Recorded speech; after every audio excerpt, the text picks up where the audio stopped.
మారుతున్న పరిస్థితులకు అనుగుణంగా ఉద్యోగుల సంక్షేమం, భద్రతకు పెద్దపీట వేస్తూ కేంద్ర ప్రభుత్వం 4 లేబర్ కోడ్స్ నోటిఫై చేసింది. దశాబ్దాలుగా అమలులో ఉన్నటువంటి 29 పాత కార్మిక చట్టాల స్థానంలో వీటిని రూపొందించింది. దేశవ్యాప్తంగా తక్షణమే అమలులోకి తీసుకొస్తున్నట్టు ప్రకటించింది. కార్మిక చట్టాల విషయంలో చారిత్రక నిర్ణయం తీసుకుంది అని చెప్పొచ్చు.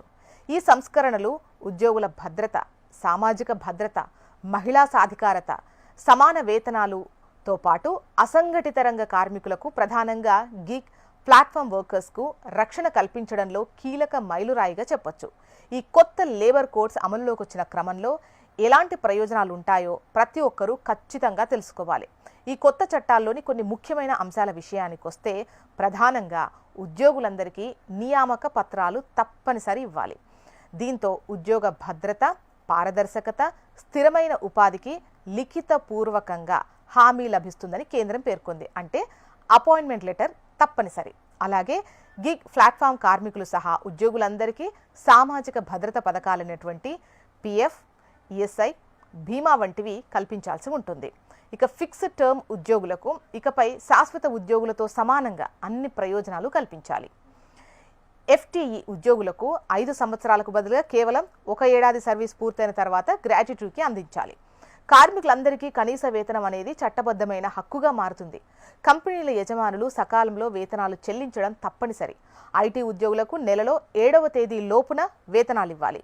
బీడీ, సిగరెట్, మైనింగ్ పరిశ్రమల్లో పనిచేసేవారు 8 నుంచి 12 గంటల వరకు పనిచేయొచ్చు. వారానికి 48 గంటలు మించకూడదు. 30 రోజుల పని పూర్తి చేసుకున్నట్లయితే బోనస్ పొందేందుకు అర్హత లభిస్తుంది. 40 సంవత్సరాలు దాటిన ఉద్యోగులకు యాజమాన్యాలు ఉచిత వార్షిక వైద్య పరీక్షలు అందించడం తప్పనిసరి. సమాన పనికి సమాన వేతనం తప్పనిసరి. సంస్థలో ట్రాన్స్జెండర్ సహా లింగ వివక్ష చట్టబద్ధంగా నిషేధం. సాధారణ పని గంటలు దాటి పనిచేసినట్టయితే రెగ్యులర్ వేతనానికి రెట్టింపు వేతనం చెల్లించాలి. రాత్రి షిఫ్టుల్లో, అన్ని రకాల పనుల్లో, అండర్ గ్రౌండ్ మైనింగ్తో పాటు మహిళలకు అనుమతి ఉంది. అయితే అవసరమైన భద్రతా చర్యలు తీసుకోవాలి. మహిళల సమ్మతి తప్పనిసరి. మహిళా ఉద్యోగుల కుటుంబంలో అత్తమామలకు కూడా చోటు కల్పించారు. దీంతో డిపెండెంట్ కవరేజ్ పెరుగుతుంది.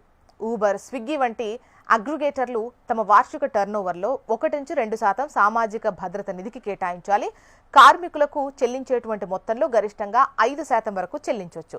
ఆధార్ లింక్ అయినటువంటి యూనివర్సల్ అకౌంట్ నెంబర్ ద్వారా సామాజిక భద్రతా ప్రయోజనాలు అనేవి రాష్ట్రాల మధ్య వలసలతో సంబంధం లేకుండా పూర్తిగా పోర్టబుల్గా ఉంటాయి.